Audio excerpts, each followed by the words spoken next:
Overlord is the latest action horror film to be produced by J.J. Abrams, that was initially, and incorrectly, claimed to be an entry into the Cloverfield franchise. The film follows a squad of US paratroopers on the eve of D-Day, where they are tasked with destroying a radio tower to allow Allied air support to aid the main military force. But those that survive the initial jump make a horrifying discovery at a nearby Nazi laboratory, as scientists have created a serum that can not only bring the dead back to life, but transform them into impossibly strong super soldiers. After all, a 1,000-year Reich needs 1,000-year soldiers. Here's a clip. What happened there? I found him inside the church. The crowd grabbed me as soon as I hit the ground. Inside the church? How did you get inside the church? Dead bodies. Slow down. Slow Listen to me. down. They're doing experiments on them in there. They're doing experiments on the villagers. What? Just like her aunt. They're burning people with these flamethrowers, and they're still moving the bodies. Cocoon things, and there's. Did you get eyes on the tower compound? She doesn't have a body, and she's still talking. And I saw Roosevelt. Voice. Did you get eyes on the tower compound?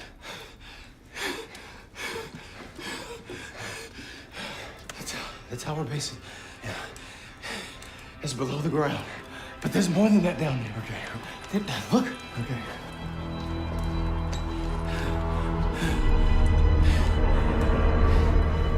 What the hell is that?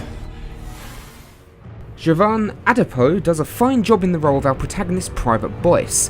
It's implied heavily by his comrades that he's not cut out for the life of a soldier, and we see evidence of this during the first third of the film. But I found myself genuinely rooting for him throughout the running time and enjoyed his character growth of a nervous wreck into borderline action comic hero. In fact, all of our heroes are likeable, even Private Tibbets, played by John Magaro, who is a loudmouthed, sarcastic and insufferable prick for the first half of the film, but by the end he shows his true colours and that he deeply cares for the people around him. Wyatt Russell seems to have learnt a lot from his father and is solid in the role as Corporal Ford. At times it's scary just how much he not only looks like Kurt Russell, but also how much he sounds like him. The mannerisms, the inflection in his voice, everything. It's like someone invented a time machine, went back to the 80s, snatched up Kurt Russell, brought him into 2018 to make Overlord, and then sent him back again. And then Kurt Russell just never told anybody. Pilu Asbeck is clearly having an absolute blast as the evil SS Captain Waffner. I'm surprised the set was still standing as he wasn't so much chewing the scenery but devouring it. If handled correctly, it's the type of performance that can enhance a film like this. See Fox Harris in my Forbidden World review as a good example.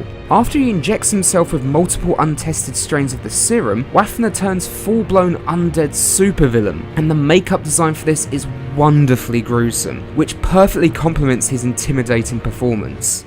The opening sequence alone is worth the price of admission and is one of the most intense, gripping and terrifying sequences in the film, thanks to the superb score and sound design, which is continuously solid throughout. This sequence is an early indication as to how solid the action would be handled throughout the rest of the film. All of the main cast get their chance to shine throughout, with Mathilde Olivier, in particular, destroying a mutated experiment with a flamethrower, in a scene that is most likely paying homage to the likes of Alien and John Carpenter's The Thing. The movie, thankfully, only has a few jump scares, with the film not overusing that tired and lazy trope. When they are used, the film has earned the moment before quickly moving on with the story and action. Another major plus in its favour is the heavy use of practical and in-camera effects. There's some CGI at play throughout the film, but only when really necessary, and for the most part they're really effective. There are a few gruesome moments that got a dark chuckle from me, such as one of the more despicable German soldiers having a grenade shoved into his mouth, duct tape stuck onto the pin, and his motorcycle sidecar filled with explosives.